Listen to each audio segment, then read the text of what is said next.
वैसे तो गरुड़ा हमारा टाइम का बहुत ज़्यादा पंक्चुअल है, इसलिए वो अपने चाचा ज़ोरावर सिंह मोहम्मद के साथ स्कूटी पे पहुंच गया था। आगे गया तो मेरी नज़र एक लड़के पे पड़ी जो कौवे की तरह बैठा हुआ था। मैंने उसको देख के गरुड़ा को बोला, तुझे ये ट्रेनिंग भी कर लेनी चाहिए। मैं चुपचाप ट्रेडमिल पे चल पड़ा और गरुड़ा को साइकिल दे दी। मैंने बोला, साइकिल से जल्दी आप तेज़ चलाने की प्रैक्टिस कर पाओगे। पर पता नहीं क्यों गरुड़ा उतर के बोझ अपनी छाती पे लेना शुरू कर दिया। जब भी देखो गरुड़ा को अपनी चूचियाँ मोटी करने की पड़ी होती है। मैंने इसको हर बार समझाया कि हमेशा छाती की एक्सरसाइज ही नहीं करनी होती। काम खत्म करके हमने देखा गरुड़ा हमारा राशन लेने राशन की दुकान पहुंच चुका था। वहाँ पर गरुड़ा ने तेल लिया, पता नहीं तेल ये क्यों ले रहा है। मैं तभी घर गया तो घर का मौसम बड़ा सुहाना था। लोग गर्मी से मर रहे और यहाँ पे बादल छाए हुए थे और हल्की हल्की बारिश हो रही थी। तभी मुझे अचानक फ़ोन आया कि मुझे एक मिशन पे इम्पोर्टेंट निकलना ही पड़ेगा। मैंने तभी आप देखा ना ताब मिशन के लिए निकल पड़ा। रात का अंधेरा छा चुका था पर मैं अंधेरे से नहीं डरता, क्योंकि मेरे पास मेरा लक्कड़ बग्गा है। लक्कड़ बग्गे में बैठ के मिशन की तरफ चल पड़ा। मिशन पे मैंने अब बोला कि बाकी साथियों को कि हम ऐसी जगह मिलेंगे जहाँ हमें कोई देख ना सके, पर उन्होंने मुझे ऐसी जगह बुलाया जहाँ पे ठेका था। वहाँ पे दारू थोड़ी सस्ती मिल रही थी। मैंने कहा, यहाँ मिलना क्या ज़रूरी था? उन्होंने कहा, हाँ जी हाँ, मिलना ज़रूरी था। तभी मैंने इनको मिशन के इम्पोर्टेंट बताया और चुपचाप उनको गाड़ी में बिठा के आगे की तरफ चल पड़ा। बहुत ज़्यादा प्यास लग रही थी तो मैंने कहा क्यों ना ठंडा दूध पी लें।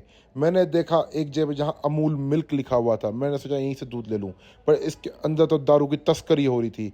सोचा पकड़ के साले को अंदर कर दूँ, पर मैंने कहा छोड़ो कोई बात नहीं, बेचने दो, क्योंकि मुझे मिशन पूरा करना है। भूख लग रही थी तो सामने दिखा चवन्नी का ढाबा, क्योंकि ये चवन्नी लेते हैं और खाना भरपेट खिलाते हैं। ये ढाबा कोई 5 स्टार से कम नहीं था, क्योंकि पूरे रात में बस यही एक ढाबा खुला मिला था। मैंने देखा जिस हाथों से तू अपना बगल खुजा रहा है उसी हाथों से रोटी बना दियो और इनको भी खिला दियो। तो उन्होंने कहा ओके जी। तभी हमने कहा अपनी 5 स्टार सीट दिखा। उन्होंने कहा यहाँ बैठ के आप खाना खा लीजिए। हमने कहा यहीं खा लेंगे। कहते सोने की कोई जगह है? तो उन्होंने मुझे दिखाया, ये लीजिए लग्जरी बेड, इसमें आप एक साथ 5 जने सो सकते हैं। मैंने कहा बहुत बढ़िया, तो खाना खा के यहीं आराम कर लेंगे। तभी हम लोग वहाँ खाना खाने बैठे और पसर गए। तभी खाना आया जो कि बहुत ज़्यादा लजीज था और खाने का मज़ा ही अलग आ रहा था। उसने हमारे सामने वेज खाना जिसमें दाल और प्याज दे के हमें खुश कर दिया।